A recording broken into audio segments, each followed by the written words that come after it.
দুজন কথা শ্রবণ করা আমাদের দরকার। আমাদের জানা দরকার যে আজকের দিনটা কি। এই দিনটা না হলে নবী মুস্তাফা সাল্লাল্লাহু আলাইহি সাল্লাম এই ধরাধামে না এলে এই বিশ্বটাকে আল্লাহ রাব্বুল ইজ্জত সৃষ্টি করতেন না। আজকে হচ্ছে আমাদের কাছে সবথেকে বড় খুশির দিন, এই জন্য যে আল্লাহ আমিন দুই জাহানের রহমত স্বরূপ করে দুনিয়াতে প্রেরণ করেছেন আল্লাহ রাব্বুল ইজ্জত। তাই তো আমাদের কাছে নবী মুস্তাফা সাল্লাল্লাহু আলাইহি সাল্লাম সবথেকে বড় রহমত, সবথেকে বড় খুশির দিবস জশ্নে ঈদে মিলাদুন নবী, নবী দিবস। এই নবী দিবস যদি না হতো আমরা কিন্তু ঈদুল ফিতর ওই ঈদটা আমরা পেতাম না। এই নবী দিবস যদি না হতো ঈদুল আযহা অর্থাৎ কোরবানি ঈদটাও কিন্তু আমরা পেতাম না।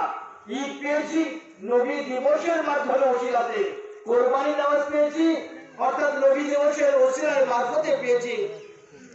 আল্লাহ রাব্বুল ইজ্জত বলেন, যদি আমি আমার হাবিবকে এই দুনিয়ার মুখে প্রেরণ না করতাম, না পাঠাতাম, তাহলে চন্দ্র হতো না, সূর্য হতো না, জমিন হতো না, আসমান হতো না।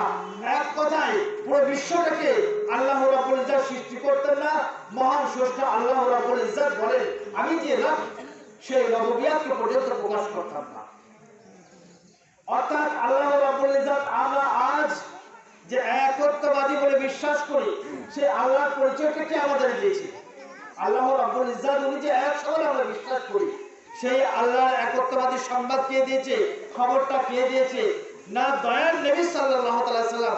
উনি আমাদের বলেছেন যে একত্ববাদী তোমাদের উপাসনা করতে হবে, তাই তো সেটা বিশ্বাস করেছি। আর একত্ববাদীতে আমরা বিশ্বাস করে তার উপাসনা, তার পূজা আচরণ পূজা করতে আমরা শুরু করেছি মহান স্রষ্টা আল্লাহ রাব্বুল ইজ্জতের। তাহলে নবী মুস্তাফা সাল্লাল্লাহু আলাইহি সাল্লামকে যদি বিশ্বাস না করা হয়, আল্লাহতে বিশ্বাস হবে না, জান্নাতে বিশ্বাস হবে না, দোজখেও বিশ্বাস হবে না, আর খুশি লহে বিশ্বাস হবে না। অর্থাৎ এই